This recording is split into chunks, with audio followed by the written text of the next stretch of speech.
کہ ہماری موت بھی بنتی ہے باعث مجلس، ہماری موت بھی بنتی ہے باعث مجلس، اور ہم اپنی موت بھی نظر امام کرتے ہیں، ہم اپنی موت بھی نظر امام کرتے ہیں، تو ہماری موت کا رشتہ ہے قبیلوں سے، جہاں کٹے ہوئے سر بھی کلام کرتے ہیں۔ آئیے انہی چار مصروں کے زیر سایہ اعتماد گزار ہوں کہ عالی جناب مولانا سید مشاہد عالم رضوی صاحب قبلہ کے ممبر پہ تشریف لائے اور اپنے علمی اور بیانی بیان سے مومنین کے قلوب کو منور فرمائے، اور آپ حضرات بلند ترین صلوات سے استقبال کریں۔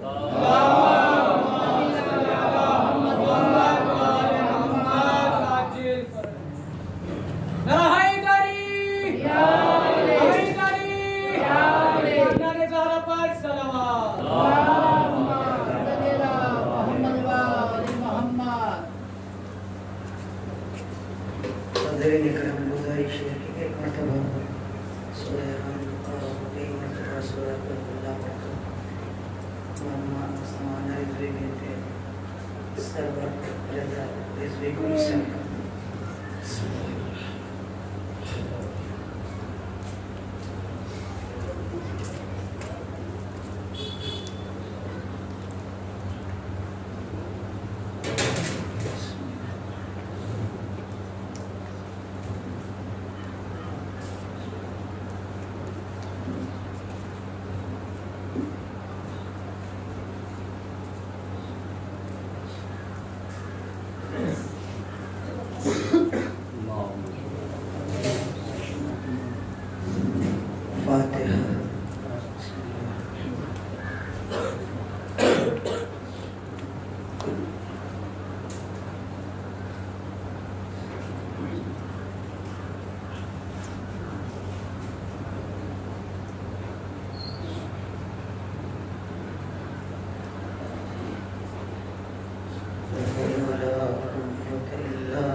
الذي خلق الموت والحياة ليبلوكم أيكم أحسن عملا صلوات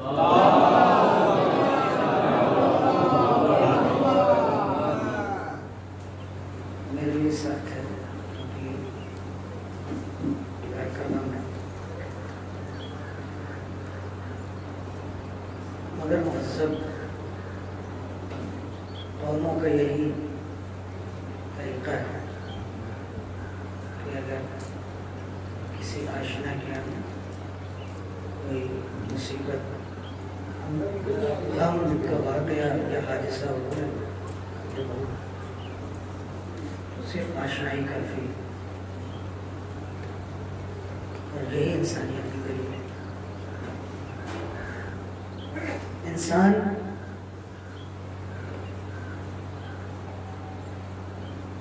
جب تک زندہ ہے اس کے ساتھ خوشی اور غم دونوں کا جوار بھاٹ مدد سنسات ہے۔ اگر خوشی نہ ہو تو انسان مایوس ہو جائے، اور اگر غم نہ ہو تو انسان مغرور ہو جائے۔ یہ بیلنس ہے، یہ ترازو۔ یوں سمجھ لیجیے کہ جیسے انسان کے پاس ترازو ہے، ایک پلڑے میں خوشی اور ایک میں غم ہے، دونوں کو برابر رہنا چاہیے۔ قرآن مجید کی جس آیت کو میں نے آپ کے سامنے پیش کی ہے، بہت توجہ چاہوں گا میں آپ کی۔ قرآن مجید کی یہ آیت جسے آپ برابر سنتے رہتے ہیں، تبارک الذی بیدہ الملک، وبرکت ہے وہ ذات کہ جس کے قبضہ قدرت میں اقتدار ہے، ملک۔ تبارک الذی بیدہ الملک وہو علی کل شیء قدیر۔ اقتدار سے غلط فہمی پیدا ہے نہ ہو، وہو علی کل شیء قدیر، وہ ہر شے پر قدرت رکھتا ہے، اس کی قدرت سے کوئی چیز باہر نہیں ہے، وہ قادر مطلق ہے، وہ عاجز نہیں ہے۔ پھر اس کے بعد اپنے کو پہچان مارتا ہے، آگے بڑھ کے کہتا ہے الذی خلق الموت والحیات، وہی جس کے پاس اقتدار ہے، جو ہر شے پر قدرت رکھتا ہے، وہی خلق الموت، اس نے موت کو پیدا کیا، والحیات، زندگی کو پیدا کیا۔ کیوں میرے مالک؟ لیبلوکم، تاکہ تم لوگوں کو آزمائے، امتحان میں ڈالے، مبتلا کرے۔ لیبلوکم ایکم، تم میں سے کون ہے، بہت توجہ چاہوں گا، ایکم احسن عملا، عمل کے اعتبار سے بہتر کون ہے۔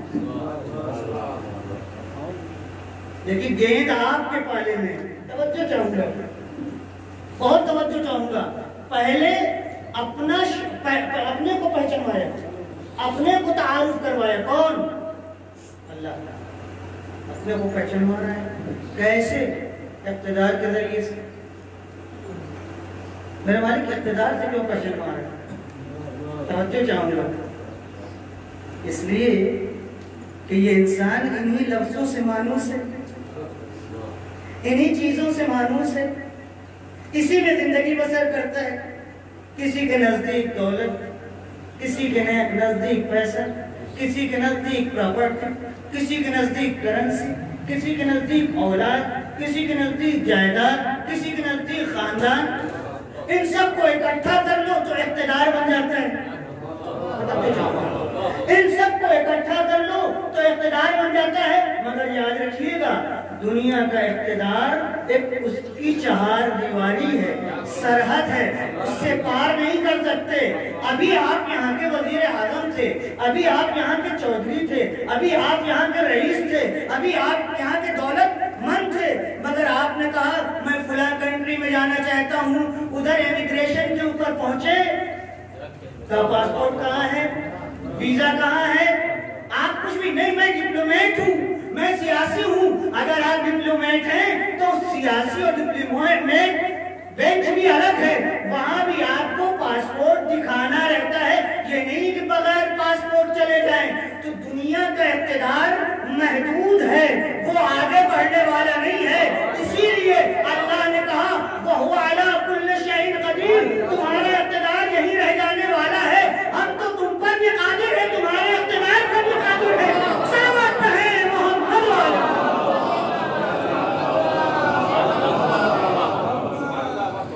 تم اپنے کو مقتدر سمجھتے ہو، ایک بیماری سے جوجھ رہے ہو، اٹھ نہیں پا رہے ہو، میرے پاس پیسہ ہے، میں ہسپتال سے آشنا ہوں، میں فلاں ڈاکٹر سے آشنا ہوں، دیکھ لیا ہر چیز کا پول کھل گیا، ایک بیماری میں پیسہ رکھا رہ گیا، ڈاکٹر اس وقت پہ نہیں پہنچے، خود اپنے کو بچانے کی کوشش، تو جو خود اپنے کو نہ بچا پائے وہ آپ کیا بچائے گا؟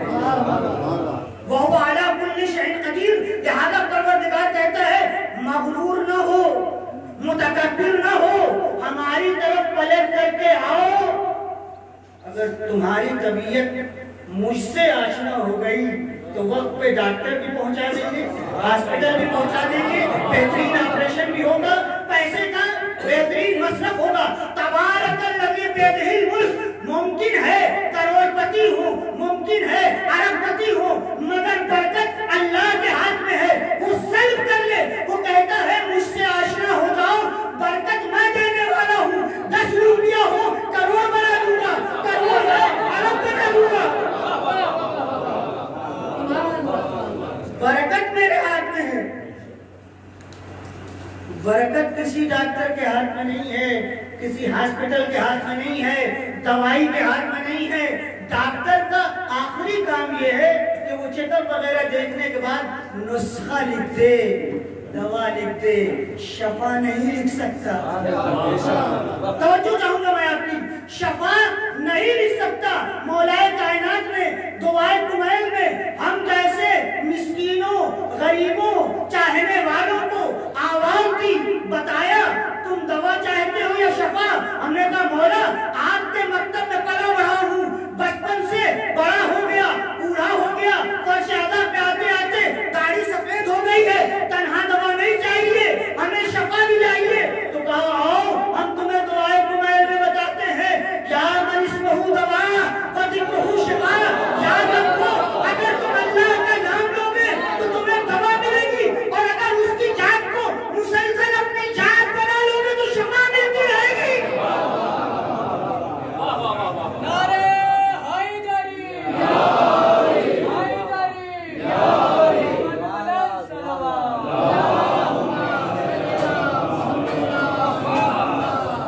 یا من اسمہ دوا، اے وہ کہ جس کی تسبیح دوا ہے، یا من ذکرہ شفا، ذکر کہتے ہیں یاد کو، یاد کا مطلب سمجھتے ہیں؟ یاد کی تعریف ایسے کیجیے جیسے کوئی ماں کہیں بھی چلی جائے اپنے بچے سے ڈسکنیکٹ نہیں ہوتی، اس کو کہتے ہیں یاد۔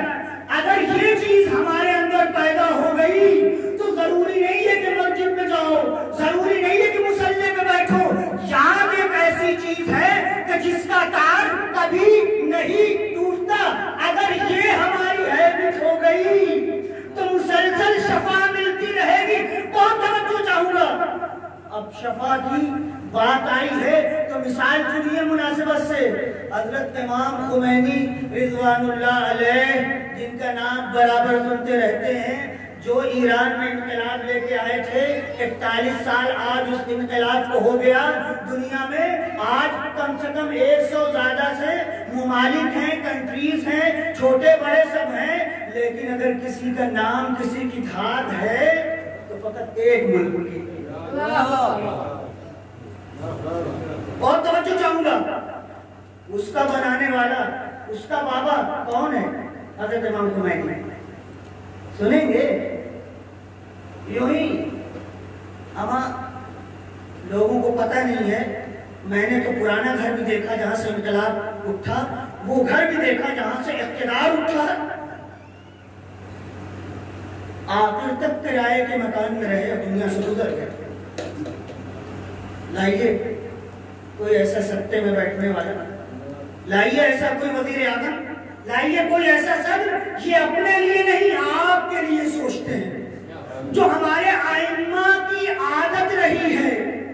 توجہ چاہوں گا, یہ ہے ہمارے علماء, یہ ہے ہمارے بزرگ, تہذیب, تربیت, مکتب اہل بیت میں پڑھنے والے, حسین کرنے والے, یہ لوگ ہیں جلا وطنی کی زندگی گزار رہے ہیں.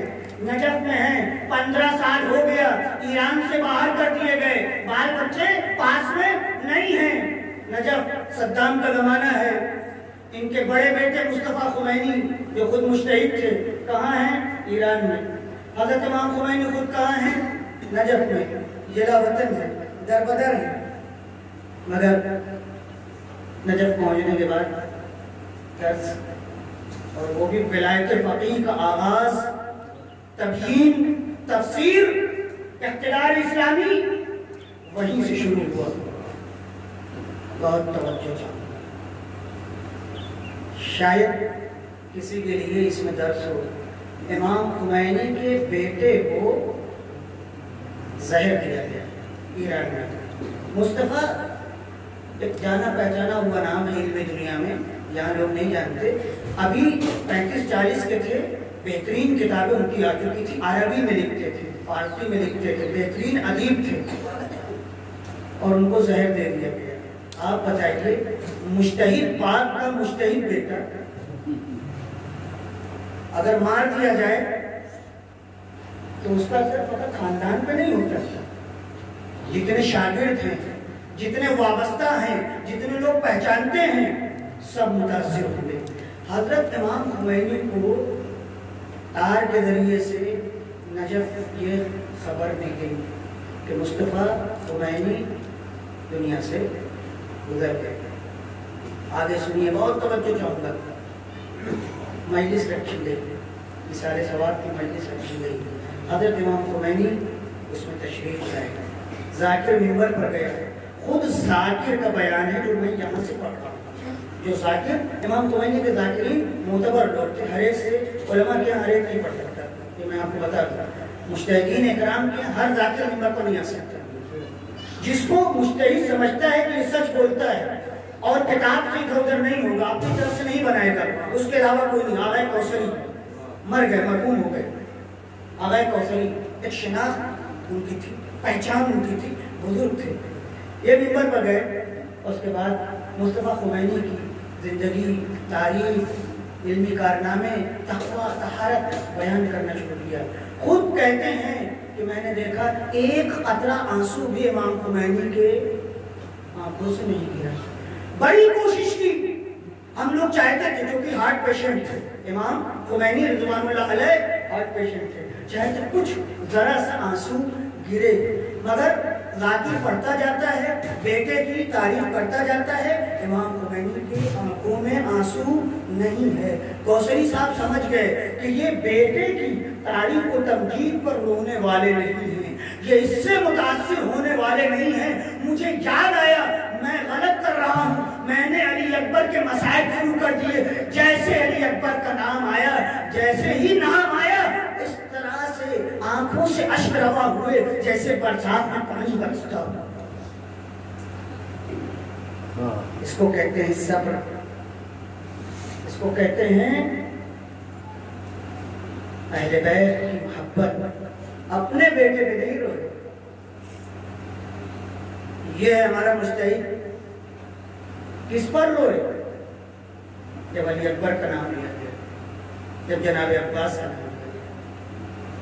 میرے عزیزوں, میرے بزرگوں, داستانیں اسلام میں ایمان کی قوت انسان کو آخر تک سنبھالے رکھتی ہے.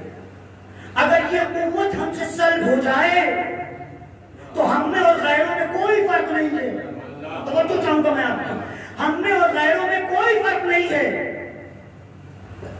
پیغمبر کے زمانے کی خاتون ہے ام عقیل, اس کا بیٹا جنگل میں گیا ہے بکریاں چرانے کے لیے, اونٹ لے کر کے. اونٹ غصہ ہو گیا, بھڑک گئے اور اس بچے کو، نوجوان کو لے کر کے ایک کنواں تھا، اسی کنویں کے پاس پٹک دیا اور بچہ کنویں کے اندر چلا گیا۔ دیکھیے قوت ایمانی کیا کرتے ہیں، ہم اس فرش اعلیٰ پہ کیا چیز پاتے ہیں؟ ایام اعلیٰ چل رہے ہیں، ختم تو نہیں ہوئے، اسی میں یہ حادثہ ہو گیا۔ میرے دوستوں، میرے بزرگوں، میں برابر اپنے دوستوں سے کہتا ہوں، پھر میں گزارش کر رہا ہوں، یہ ہے طاقت ایمانی۔ ہمیں یہ سبق ملتا ہے کربلا والوں سے، پیغمبر کے ساتھ رہنے والوں سے۔ ایک خاتون ہے، نازک دل ہے، نوجوان بیٹا ہے، جنگل سے چرواہا دوڑا ہوا آیا، اس نے کہا ام عقیل تمہارا بیٹا کنویں میں گر کے مر گیا۔ اس نے کہا چپ کرو، خاموش ہو، میرے یہاں مہمان آئے ہوئے، بہت توجہ کرو، میرے یہاں مہمان آئے ہوئے ہیں، اگر تم ڈمبا ذبح کر سکتے ہو تو اس کو ذبح کر کے ہمارے مہمانوں کی پذیرائی کرو۔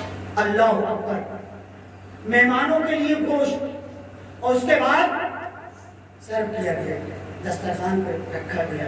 مہمان جب سیر ہو چکے تو اس نے کہا کہ اب یہ مجھے خبر ملی ہے کہ میرا بیٹا، تم میں سے کوئی ہے کہ قرآن مجید کی کچھ آیتیں میرے لیے پڑھے تاکہ مجھے تسلی مل جائے؟ بہت توجہ چاہوں گا میں آپ کو۔ ایک نے کہا مجھے قرآن مجید کی آیتیں یاد ہیں۔ کون سی آیت؟ توجہ چاہوں گا۔ ابھی آپ نے سورہ بقرہ کی آیتوں کی تلاوت کی، یہی آیت اس نے پڑھنا شروع کی۔ فَلَنَبْلُوَنَّكُمْ بِشَيْءٍ مِّنَ الْخَوْفِ وَالْجُوعِ وَالْأَنفُسِ وَالثَّمَرَاتِ وَبَشِّرِ الصَّابِرِينَ الَّذِينَ إِذَا أَصَابَتْهُمْ مُصِيبَةٌ قَالُوا إِنَّا لِلَّهِ وَإِنَّا إِلَيْهِ رَاجِعُونَ۔ بس جیسے ہی آیت ہے پڑھی وہ پھوٹ پھوٹ کے رونے لگے۔ یا رسول اللہ، آپ نے ہمیں تعلیم دی ہے کہ مصیبت زدہ لوگوں کے لیے بشارت ہے، میں امید کرتی ہوں کہ یہ بشارت میری شامل ہے۔ میں امید کرتی ہوں، دیکھیے امید کہاں لگائی جا رہی ہے؟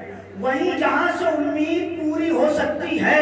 ہم اور آپ امید ایک دوسرے سے لگا تو سکتے ہیں، مگر ضروری نہیں ہے کہ امید پوری ہو جائے۔ یہی قوت ایمانی ہے کہ وہ اس بات کو سمجھ رہی تھی کہ اگر ہمارے بچے کا غم کوئی بھلا سکتا ہے اور اس زخم پر مرہم رکھ سکتا ہے تو آپ اور ہمارے جیسے لوگ نہیں، بلکہ قرآن مجید کی آیت، بلکہ خود پروردگار عالم، بلکہ خود اللہ کا رسول، اے میرے مالک جو تو نے یہ بشارت دی ہے، میں اپنے دل کو اس سے وابستہ رکھتی ہوں۔ میرے دل میں امید ہے پروردگارہ تو میرے اس غم کو ہلکا کر۔ میرے عزیزوں، میرے بزرگوں، یہ مرقع دنیا میں آپ کو کہیں نہیں ملیں گے۔ کہیں بھی آپ دنیا میں چلے جائیے، موت پر یا رونے سے منع کیا جائے گا اور یا پھر اس طرح رویا جائے گا جس کی کوئی لمٹ نہیں ہے۔ اسلام نے ہمیں دونوں باتوں کی طرف توجہ دلائی، نہ رویا جائے اس سے منع کیا۔ توجہ چاہوں گا، جو لوگ کہتے ہیں کہ نہ رو، اسلام نے کہا نہیں، غلط ہے۔ رونا فطرت ہے، رونا زندگی کی علامت ہے، رونا اسلام کا تقاضا ہے، رونا انسانیت کا تقاضا ہے، رونا انسانیت کا مطالبہ ہے۔ جب غم ہوگا تو انسان روئے گا، لیکن غم آنے کے بعد اپنے سے بڑوں کا غم فراموش کر دینا یہ بھی درست نہیں ہے۔ اسی لیے قرآن مجید کی آیتیں پڑھ کر کے سہارا دیتی ہے۔ بشیر الصابرین، صبر کرنے والوں کو بشارت دے دو۔ یا اللہ کس چیز کی بشارت ہے؟ غم تو دنیا کا ہے، اس کے بعد پھر آخرت ہے۔ کہ نہیں، یہی جو تمہیں دنیا میں غم ملا ہے، میں جانتا ہوں، یہ حدیث ہے، میں جانتا ہوں جب بھی میں کسی کو غم دیتا ہوں تو اس سے بڑی چیز اس کو دینا چاہتا ہوں، اب تمہارے اوپر ہے صبر کر کے وہ بڑی چیز ہم سے لے لو یا نہ صبری کر کے وہ چیز کھو دو۔ کم ممبروں سے پڑھا جاتا ہے، لیکن آج آپ اسے سن لیجئے، سنا ہوگا، آپ کو پتہ ہے جب وقت آخر امام حسین جناب زینب سے رخصت ہونے آئے ہیں تو آخری جملہ کیا ہے؟ آخری جملہ امام حسین کا کیا ہے جناب زینب سے؟ اب کوئی گھر میں نہیں ہے، ایک بھائی ہے، ساری امیدیں ماجائے سے وابستہ ہے، تا حد نظر دشمن، صحرا، خون، تیر، تلوار، نیزے، گھوڑوں کی ہنہناہٹ، اس کے علاوہ کہیں دور دور تک کوئی نہ آسرا ہے، نہ امید ہے، نہ کسی سے کوئی توقع ہے، اور ایسے میں بھائی رخصت ہونے کے لیے آیا ہے۔ معلوم ہے کیا کہا ہے جملہ؟ قیامت تک کے لیے یہ جملہ ہر چھوٹے بڑے کے ماتھے پر، اس کے ذہن میں، اس کے دل کے صفحات پر لکھا ہونا چاہیے۔ ایک مرتبہ اپنی بہن سے خطاب کر کے کہا، اے زینب، کہیں ایسا نہ ہو کہ شیطان تمہارے صبر کو کم کر دے۔ توجہ چاہوں گا، لفظ شیطان امام نے اپنی زبان سے جاری کیا، کہیں ایسا نہ ہو کہ شیطان تمہارے صبر کو کم کر دے جس کی وجہ سے تمہارے اجر میں کمی وقت ہو۔ معمولی عورت ہے، نائب امام حسین ہے جناب زینب، اپنی بہن کو تیار کر رہے ہیں، وہ تعلیمات ایک ایک جملے میں جاتے جاتے، اس کے بعد خوشخبری، پہلے کہا ہوشیار، خبردار، صبر کم نہ ہونے پائے، دوسرا جملہ، اے زینب میرے بعد اسیر کی جاؤ گے، میرے بعد بادلوں میں رسل بنے گی، میرے بعد کشا کشا پھرائی جاؤ گی، مگر زینب یاد رکھنا یہ تم لوگوں کی ذلت کا سبب نہیں بنے گا۔ یہ جملے ہیں مقتل کے تاریخ کے، لیکن زینب، ام کلثوم، ام فروہ، یاد رکھنا تم بلوائے عام میں لائی جاؤ گی مگر تمہاری ذلت کا سبب نہیں ہوگا، بلکہ اسی کے ذریعے سے دھیرے دھیرے تمہارا دشمن ذلیل ہوتا جائے گا، اور اللہ تمہارے دشمن کو اتنا خار کرے گا کہ جہنم کے علاوہ اس کو کوئی ٹھکانہ نہ ملے گا۔ کیا کہنا ہے امام حسین کا، کیا کہنا جناب زینب کی قوت برداشت کا، کیا کہنا صبر و تحمل زینب کا۔ زینب پہاڑ کی طرح کربلا میں انہی تعلیمات پر قائم رہی جس کے لیے بھائی نے آمادہ کیا تھا۔ آج دنیا بھر میں زینب کا نام ہر جگہ سنائی دیتا ہے اور معلوم ہوتا ہے کہ زینب جیت گئی، دشمن ہار گیا۔ یہ حسین کی روحانی قوت تھی، یہ زینب کی روحانی قوت تھی جو آج ہمیں طوفان حوادث میں روکے ہوئے رکھتی ہے۔ تم میرے چاہنے والے ہو، تم میرے ماننے والے ہو، تم ہمارے پیروکار ہو، تم ہمارے مقصد پر چلنے والے ہو۔ میں سمجھتا ہوں اگر کوئی مسلمان ان کردار سے ابھی تک ناآشنا ہے تو اس نے سب کچھ کما کے سب کچھ گنوا دیا ہے۔ وہ کون سا مسلمان ہے کہ جسے رسول خدا کے نواسوں اور نواسیوں کا پتہ نہ ہو؟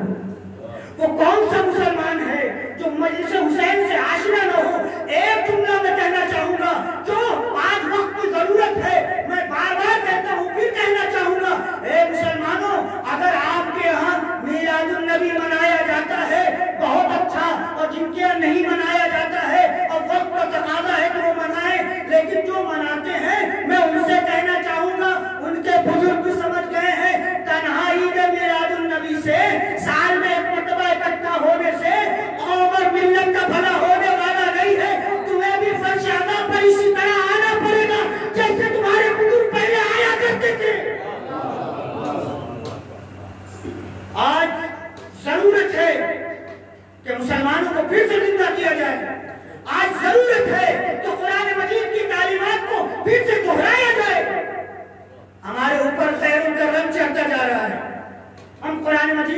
بناتے جا رہے ہیں. آپ کہیں گے مولانا حافظ قرآن ہے ہمارے یہاں، مبارک ہو، ہیں یقیناً ہیں، لیکن حفظ قرآن الگ چیز ہے، یاد کر لینا الگ چیز ہے، معنی اور مطلب پر توجہ رکھنا الگ چیز ہے. کیا یزید کے لشکر میں حافظ قرآن نہیں تھے؟ اللہ اکبر کی تکبیر بلند کر رہے تھے اور نواسے رسول کو قتل کر رہے تھے. تو اگر ایسے حافظ قرآن ہے تو پھر شک کرو اپنے حفظ قرآن میں. تمہیں سمجھنا پڑے گا یہ قرآن مجید ہمیں کہاں لے جاتا ہے. آپ کہیں مولانا ہم قرآن مجید کو بہترین دھن سے پڑھتے ہیں.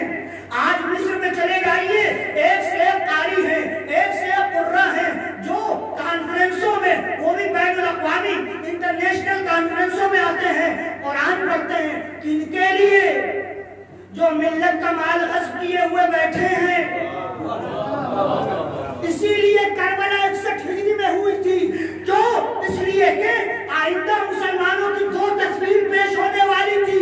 تمہارے اوپر تھا کہ تم حسین کی صف میں کھڑے ہوتے ہو یا ابن سعد اور شبل بن جوشن کی صف میں کھڑے ہوتے ہو.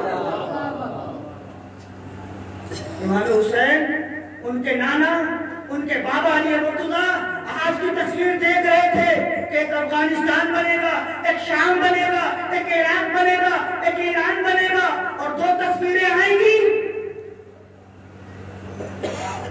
جھنڈے پہ لا الہ الا اللہ ہوگا، محمد رسول اللہ ہوگا، ہاتھ میں تلوار ہوگی، اور مسلمان کا گلا دب ہو رہا ہوگا، عورتوں کو اوپر ظلم ہو رہا ہوگا، بچوں کو کاٹا جا رہا ہوگا.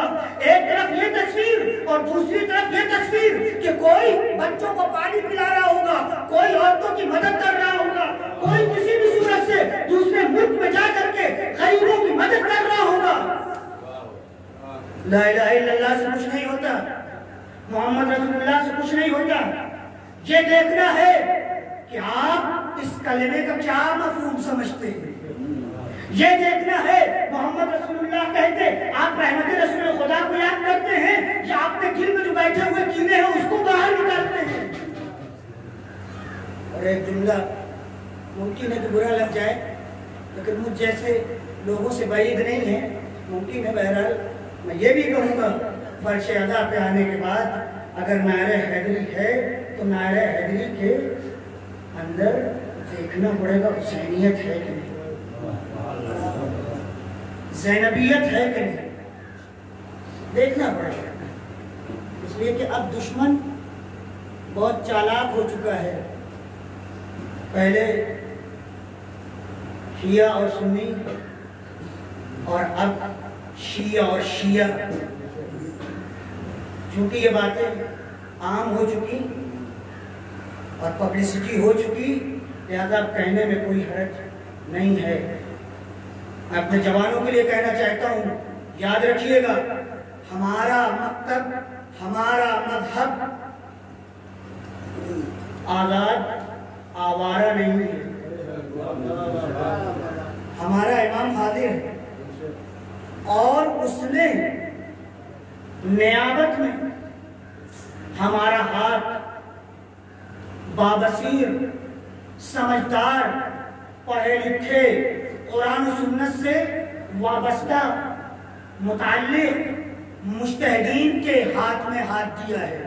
نہ کوئی چیز ہمارے ہاں اخباریت ہے اور نہ کوئی چیز اصولیت ہے جو اس وقت انڈیا اور پاکستان میں جس کی تشہیر ہونا چاہتی ہے. میرے دوستو سمجھو، اخباریت کوئی چیز نہیں ہے، اصولیت کوئی چیز نہیں ہے، لا قانونیت ایک چیز ہے، انارکی ایک چیز ہے. اگر آپ اخباریت کو لا قانونیت سمجھتے ہیں، انارکی سمجھتے ہیں، جنگل راج سمجھتے ہیں تو آپ اس کے ذمہ دار ہیں. مگر شریعت میں لا قانونیت نام کی کوئی چیز نہیں ہے. اگر آپ کا دل کچھ کہنا چاہتا ہے تو اپنے دل کی بات کرو، مگر مذہب کو جوڑ کے مت کرو.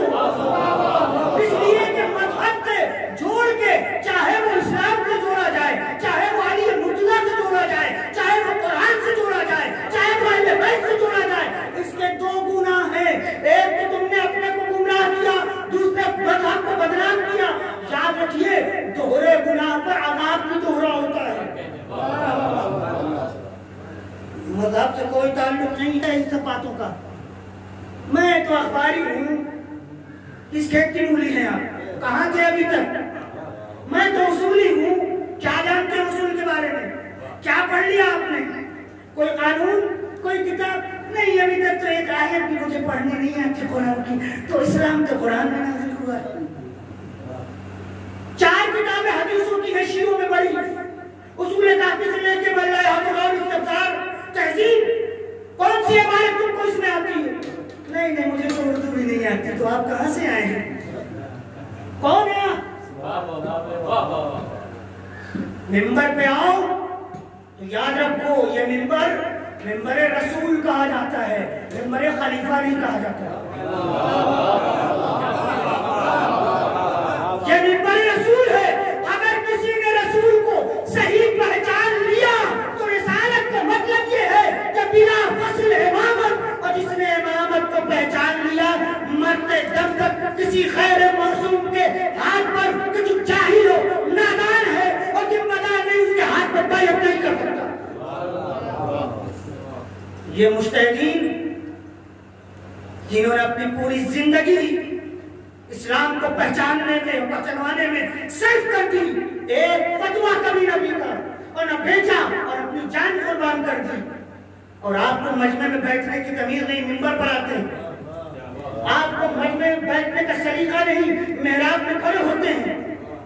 وضو کرنے کی تمیز نہیں آتی آپ کو، اور آپ آ کر کے جوانوں کو بہکاتے ہیں، محرم سے ناجائز فائدہ اٹھاتے ہیں.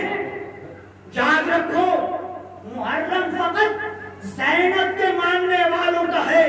جو زینب کے نام کو غلط استعمال کرتے ہیں اپنی جیب کے لیے، اپنی شیروانی کے لیے، اپنی ابا قبر کے لیے، اپنی خاندان کے لیے، زینبی نہیں ہے. چاہے علی کا نام لیا جائے، چاہے اللہ کا نام لیا جائے، وہ اللہ کا نام لے کر کے گمراہ کرتے ہیں یا علی کا نام لے کے گمراہ کیا جاتا ہے. دونوں کی ایک فکر ہے، دونوں کے پیچھے ایک ہاتھ ہے. اسے ہم نہیں سمجھتے. یہ سارے ثواب کی مجلس ہے، اس لیے میں نے زیادہ آپ کو نہیں چاہا، بس ذرا سا. پورا محرم میں بھی باقی ہے اور آپ سنتے آئے ہیں. لیکن پیغمبر کی حدیث ہے کہ جب بدعتیں ظاہر ہوں تو عالم کا فریضہ ہے کہ کھڑے ہو کر کے کہے کہ یہ چیز بدعت ہے، یہ شریعت کا حصہ نہیں ہے، چاہے اس کی جان چلی جائے. آج مشکل یہ ہے کہ قیادت گھبرائی ہوئی ہے، قیادت کمھلائی ہوئی ہے، قیادت گوشگیر ہے، قیادت سامنے نہیں ہے. اس قوم میں قیادت لوگوں اس نے مولا کائنات کی نہج البلاغہ پر پوچھ ڈال دیا، جس نے کہا تھا لا بد للناس امیر برا کان او فاجرا. معاشرے کے لیے، سوسائٹی کے لیے ایک امیر کا ہونا ضروری ہے. اگر اچھا ملے تو پہلے مرحلے میں اچھے کے پاس جاؤ، لیکن اچھوں کی اگر کمی ہو جائے، مار دیے جائیں، قتل کر دیے جائیں، شہید کر دیے جائیں، تب بھی سوسائٹی کو اس کے حال پر چھوڑا نہیں جا سکتا. بھلے ہی فاسق و فاجر کیوں نہ ہو، مگر ملت کا شیرازہ بکھرنے نہ پائے. ایک آیت کا ہونا ضروری ہے. یہ نہج البلاغہ ہے، مولا کائنات کی کتاب. لا بد للناس امیر بر کان او فاجر. فاجر کس کو کہتے ہیں؟ گنہگار کو، بے تقوی کو. لیکن کم سے کم ملت کو روکے تو ہوئے. بس میرے عزیز و میرے بزرگ، غمناک حادثہ ہے. چند دن کی بات سب کچھ ختم ہو گیا.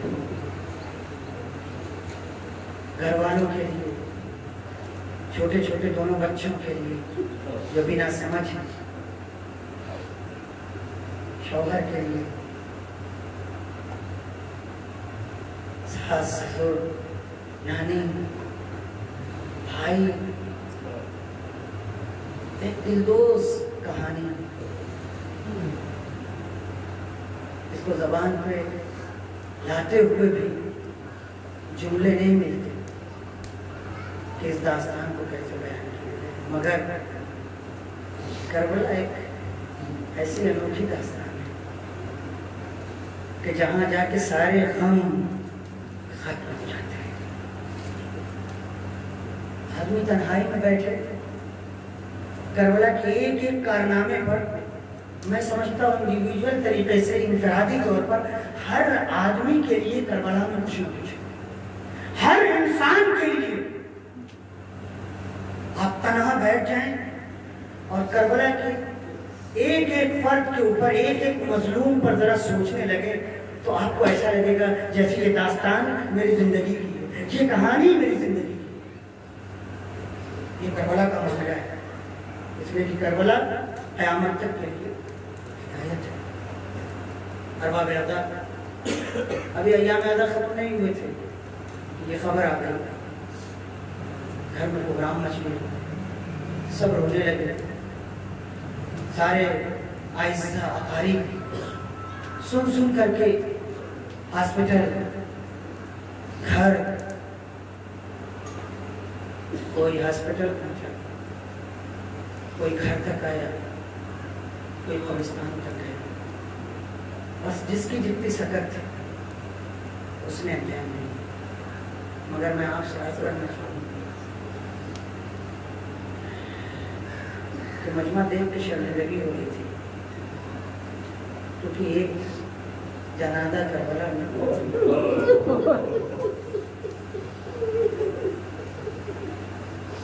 بڑا محترم جنازہ تھا، اول و آخر اتنا محترم جنازہ رسول خدا اور پنجتن پاک کے بعد کوئی جنازہ نہیں اٹھا۔ ادھر مسلمان بھی تھے مگر رسول کے نواسے کو بے گور و کفن چھوڑا۔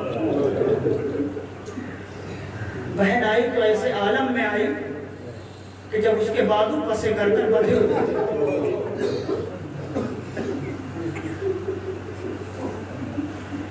بھائی کو پہچان نہیں سکی، ایک مرتبہ دیکھا اور گھبرا کے کہی کہ آنکھ آخری کیا تمہارا بھائی؟ جو بہن مدینے میں اپنے بھائی کو جب تک 2-3 بار دیکھ نہیں لیتی تھی اس کو سکون نہیں ملتا تھا، آج وہ وقت آ گیا ہے کہ مقتل میں آنے کے بعد اتنے بدن پر زخم لگ چکے ہیں کہ بہن اپنے بھائی کے لاشے کو پہچان نہیں پا رہی ہے، کہتی ہے کیا تو ہمارا بھائی ہے؟ بھیا بہن شرمندہ ہے۔ ایک مرتبہ نزدیک ہوئی، کچھ وصیتیں ہیں، زینب اپنے فرائض سے دور نہیں ہوتی، اپنے فرائض کو فراموش نہیں کرتی، غم ہے، مصیبت ہے، مگر کچھ وصیتیں ہیں، کچھ فریضہ ہے۔ ایک مرتبہ لاش بے سر سے نزدیک ہوئی اور اپنے دونوں ہاتھ اپنے بھائی کی کمر کے پاس رکھ دیا، اتنی سکت کہاں کہ اٹھا سکے۔ ایک مرتبہ آسمان کی طرف دیکھا، فرمایا اللہم تقبل منا هذا القربان۔ میرے مالک اب میرے بھائی نے تو قربانی دے دی، اب سر و گردن میں جدائی ہو گئی، میں ان کی طرف سے، ہم آل رسول کی طرف سے تیری بارگاہ میں اس قربانی کو پیش کرتے ہیں۔ میرے پروردگار ہم اہل بیت کی طرف سے اس قربانی کو قبول فرما لے۔ اتنے میں سید سجاد کی طرف متوجہ ہوئی، دیکھا بھتیجے کی حالت غیر ہے، سب بھول گئی، بھتیجے کے پاس آئی، سید سجاد کیا بات ہے، کیا ماجرا ہے؟ کچھ نہیں۔ سید سجاد جیسے کچھ نہیں سنتے، چہرے کا رنگ اڑا ہوا ہے۔ ایک مرتبہ شانہ ہلایا، میرے بیٹے کیا بات ہے؟ اب جو پھوپھی اماں کو دیکھا، خطاب کر کے کہا پھوپھی اماں آپ دیکھ نہیں رہی ہیں، میرا بابا بے گور کفن پڑا ہوا ہے، جوان بیٹا موجود ہے، مگر اپنے باپ کو دفن نہیں کر سکتا۔ سنے عزیزو، زینب نے سید سجاد کو تسلی دی، اے سید سجاد پریشان نہ ہو، نانا رسول خدا نے کہا تھا، بابا نے کہا تھا، ایک زمانہ آئے گا جب چاہنے والے دور دور سے تیرے بابا کی، تیرے بھائی کی زیارت کو آئیں گے۔ اے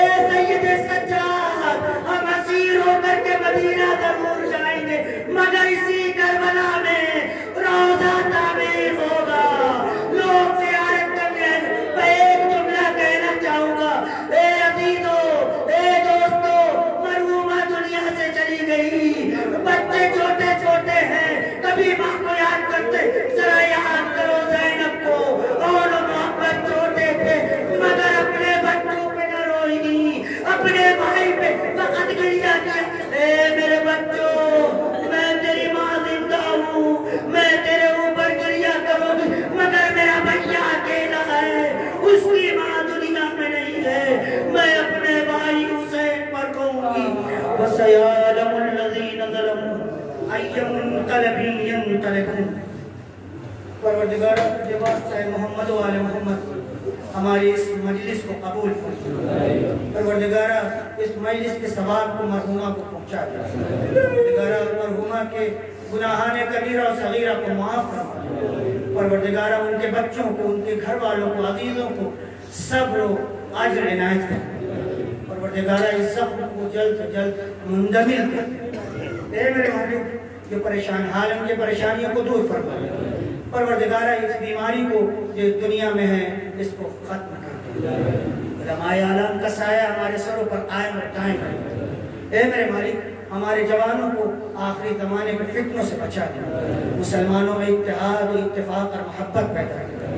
خصوصاً اہل بیت کے چاہنے والوں کی صفوں میں محبت، عقیدت اور الفت اور انسیت پیدا کر. پروردگارہ ہم تیری آخر حجت امام زمانہ کے منتظر ہیں. ان کا ظہور جلد جلد فرما دے اور ہم سب کو ان کا صحابہ انصار میں شامل کر دے. ایک مرتبہ پھر گزارش ہے کہ سورہ حمد اور 3 مرتبہ قل اللہ پڑھ کر زمانہ بنت سرور رضوی کو اشارہ کرو. بسم اللہ الرحمن الرحیم.